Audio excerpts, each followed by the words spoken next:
Hello అందరికి, నేను ఈ వీడియో చేయడానికి మెయిన్ రీజన్, నన్ను మస్తు మంది అడుగుతున్నారు యూకే రావాలా వద్దా, నేను ఈ సెప్టెంబర్లో వద్దాం అనుకుంటున్నా, ఏ కోర్స్ బెటర్, ఇంత ఫీ ఉంది అని మస్తు క్వశ్చన్లు అడుగుతున్నారు.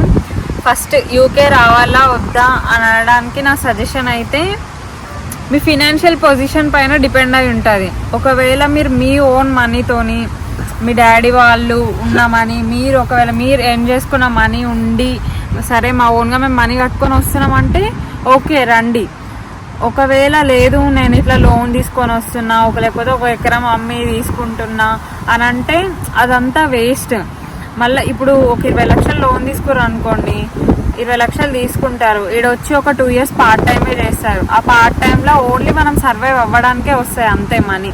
అంతకు మించి ఎక్కువ ఇంటికి పంపడానికి 40-50 వేలు లక్షలు పంపడానికి అయితే ఉండదు. తర్వాత PSW తీసుకున్న తర్వాత 2 yearsలో 20 లక్షలు తీసుకున్న లోన్ కాస్త 30 లక్షలు అయిపోతుంది. ఆ 30 లక్షల లోను ఆ 2 years ఆ 30 లక్షలు కట్టడానికి మనకు అయిపోతుంది. ఇన్ని 4 సంవత్సరాలు పేరెంట్స్కి దూరంగా ఉండి మొత్తం అన్నిటిని మిస్ చేసుకునే కన్నా ఆడుండి ఇండియాలో ఉండి ఒక మంచి జాబ్ చూసుకోవడమే బెటర్ అని నా సజెషన్.